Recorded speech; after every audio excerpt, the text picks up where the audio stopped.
So, okay guys, heto nga, after nating ihatid si Gino at nakauwi na kami ni Mami, yan, nagbisa ko yan, pa-cute pa Daddy Jepo nyo, hindi naman cute.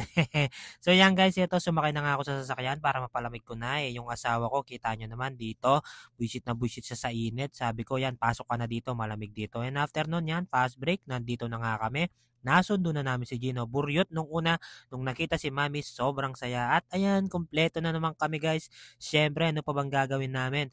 Family day ngayon, holiday. So, pasyal-pasyal muna kami guys. Yan, si mami ko, tsaka yung anak ko, quality time.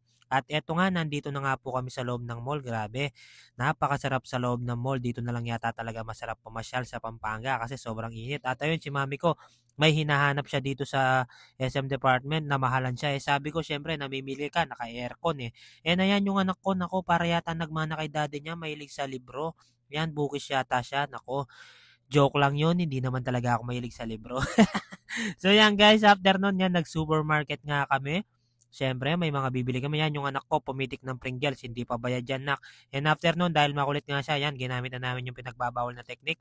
Pumunta lang kami dito sa gilid. And yan, patapos na si mami ko dito guys, yan lang naman yung mga pinamili namin. Grocery, and after nun, yan, naramdaman namin yung gutom. So, kumain na kami.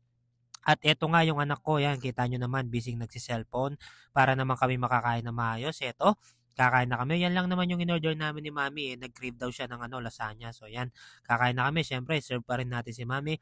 At eto na yung kakainin ko yan. First bite, nako. Grabe, na-miss ko yung pizza guys. And after nun, ito, lasagna. Ay, lasagna pala. So yan guys, yan, kain tayo guys. Yan, sarap na sarap Daddy Jebo nyo. Yan, yung magina ko, banding-banding talaga. Kasi, laging nagwo-work si Mami, napaka-busy. So yan, kina-quality time niya talaga. And after nun, di mawawala yung mga cosmetic na pampaganda ni Mrs. Siyempre, yan, bumili na rin pala kami ng pasalubong na donut para sa nanay ko tsaka sa kapatid ko guys. Yan, yung anak ko ang likot. And syempre, ito, ano pa bang gagawin natin? Yan, mga basic lang yan. Gagawin ni Daddy Jepoy. Magkarga, yan. Ako, napaka-basic niyan. Kasi nga sa tindahan lagi naman natin ginagawa yan. Syempre, ako lagi nakatoka dyan para hindi ganong mahirapan si mami ko. And after nun, pag-uwi nga dito guys, yan, ano na tayo, yan, diskarga na tayo guys, yan, tuloy-tuloy lang tayo guys, yan, halos matapos na dito guys, yan. And eto na nga yung last box guys, yan. Thank you Lord sa mga pag-grocery nyo sa amin. At ayun, napagod yung bida natin. Tulog muna kami guys. Siyempre, finger out kayo sa akin. Bye-bye. Thank you po.